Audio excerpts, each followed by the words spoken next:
أرسل خطيبه وكانوا تبوا بعد في السريع جوزتكم زي أنا أقول السلام عليكم. وعليكم السلام خير عليك انټرویو مې ورکړ انټرویو او کامیاب شو پکې. هلته پرسنالټي د اعلی تعلیمونه دي وروره په ځان باندې مو خرچې کړي دي. دغه په یو شلق پړق کې په یو سوال باندې پاس شوم. هم دا خره کنه مبارک دې شمنه او سالري چې زم روانم کنه دا ډیره طویل ته به مو شتل مونږ به اسی بیزه تکو مونږ به ځان ثبوت او روریرا دا سوالو دا څه جواب دی ورکړه دا ما ته مو وکړه چې په شلق فلق کې زم بس پاس کوم کنه غواړم به سرکاري نوکران شم. مړه ستا د خوله د سرکاري نوکرۍ نه ده. ته په نوکر اوسې کې او تا ته چې ما هغه بلې ورځ ویلې چې په ما باندې لږ کچالان وخورای چقڼې ولې یو پرې څنګه دې سترګې بدلې کړې زر زر دې لاندې کتل او سترګې دې داسې بدلې چې سمه غره پنډیالې چیرې ده نه ساتي داسې لکه د پاڼو بره کتل او موږ ته دې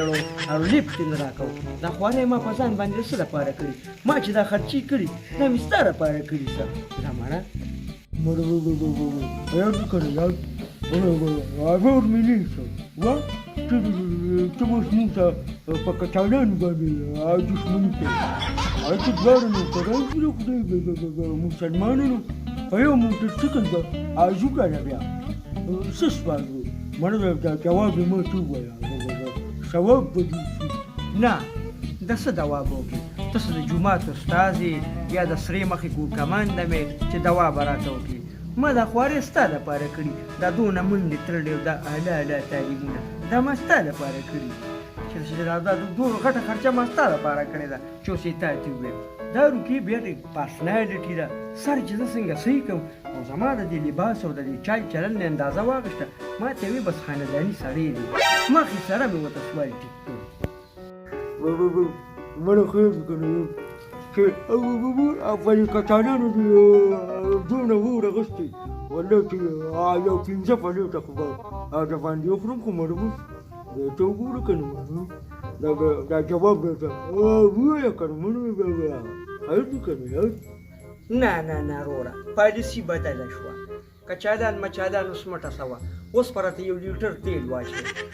په موټر سایکل کې اوس په دې پته ولګي د ایماندارۍ ورور مې اوس به یې د ورور ولې پته ولګي ځه والله چې یو 15 لیټره خو ورته واچوم 15 نه 15 لیټره راته ما اچوه وروره د دې کوره مخ خلاصوه بس 1 لیټر ډېر دی څه نه مغر کې د پلار لیکه وړوکي اوس به دا خرڅې تیل ده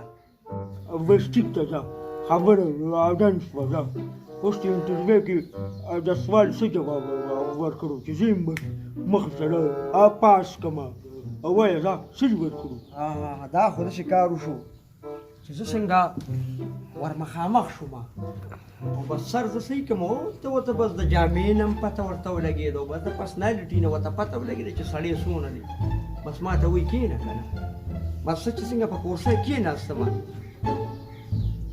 ما ته وایي مړه بس غاړو وینه خو بس خالداني ورته ښکاره شوم وروره خرچې ما په ځان دونه خرچې کړي دي بلاشي خرچې مې په ځان کړي دي بس هغه ما ته کتل او ما هغه ته کتل بس یو وجیبه دغه ساز و بس سر ته ښه خانداني سړی ښکاره شوم بس هغه ما ته چې څنګه وکتله زما پرسنالټي ده بس مخې سره یو سوال یې رانه وکړه داسې ورته کښېناست एकदम راته سر وایي بچې ډیټ آف برت دې څه دی ما ورته وی زما خو څه نه دی بس وی ټیک شوه پاسه مخې سره مې سوال ټیک کړه ما یې ټیک کړه او بس وی پاسه ټیک شوه ما ته پته وه چې ډیټ آف برت څوک دی طلاق خو چېرته کلي کې چرس مرس خرڅوي ځان خو مې په بدلامولې نه شو زه خو دا یاده جامې سړی یم ورته مې رسوله وی چې زما څه دی بس پاس شوم جریمال کبھی مسئلہ رہ گیا اوزا کبھی وای ولې دا